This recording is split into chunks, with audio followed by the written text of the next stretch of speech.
Hey all, Peter Durnan here with an invitation to all of you to attend our Intellectual Life Committee a week from tomorrow. We'll be meeting in a slightly different space. We'll be gathering in Hagerman.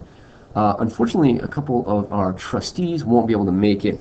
I think Nigel will be Skyping in or coming in by conference call, and I invite anyone who can't be in attendance physically to take part electronically in the meeting. Let me move right to our three topics. First here, we're going to talk about facilities. As you know, as we draw to a close of our residential advancements, we're keeping our eye on a science building and renovations in Hagerman. So we'll be in Hagerman and we'll have a tour of the facility so that Science Department Chair Randy Hausman and Math Department Chair Christy Magliais and also Art Department Chair Monique Devon can show you the current use of the facilities in Hagerman, which are good, but you'll see, I think, how much better our program will be, how much better we'll be able to educate kids with a new science building and with renovations in Hagerman. So that's point number one. Point two will be our core intellectual skills here. We want to have a coherent skill sequencing from 9th to 12th grade.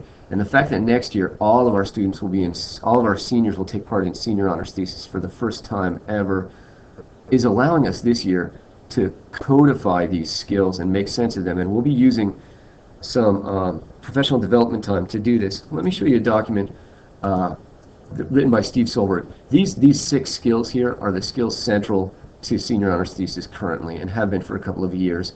And what we want to do is have departments and grade level teachers take responsibility for enhancing and teaching these skills. And you'll see, even for a 9th grader in humanities, forming essential questions or writing for an academic audience is entirely appropriate. I do think we need to manage our language to get it away from that which is specific to senior honors thesis to more general sense. Instead of just interviews being engaging experts, we want our kids to engage experts in all kinds of ways. So we'll have a look at this document, as I say, as item 2 on our 3-item agenda. Fourth item has to do with the intellectual program at Holderness. If you're listening to this message, then you have heard that out of admissions the past couple of years, as they debrief with families whose children have opted not to come to Holderness, we've heard that our academic program is not coming across as we wish it would. And frankly, families are saying that one of the reasons they're not coming to Holderness is because of the academic program.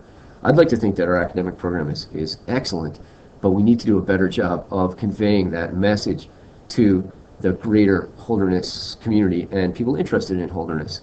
So we'll talk about that, and I trust the expertise of the trustees will be really helpful in furthering our efforts here. Let me show you just a sample document put together by Steve Solberg recently. This is kind of a precursor to a larger project that we have, bringing our intellectual achievements sort of in a portable electronic way to the greater world. So I pulled together some items that I think would be impressive and interesting to someone wondering about the intellectual life of Holderness School.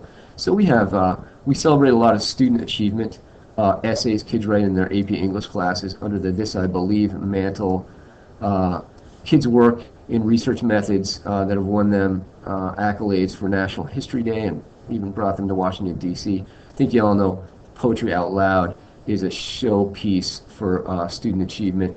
Also, we have interesting moments like Shori's blog, which if you haven't checked out, you should. It's really interesting. We have some young teacher blogs as well. And you've all heard about the flipped classroom. There's Mike Heller flipping, and these are videos that kids would be watching in the flipped classroom. So that's the sort of information we want to share with the outside world.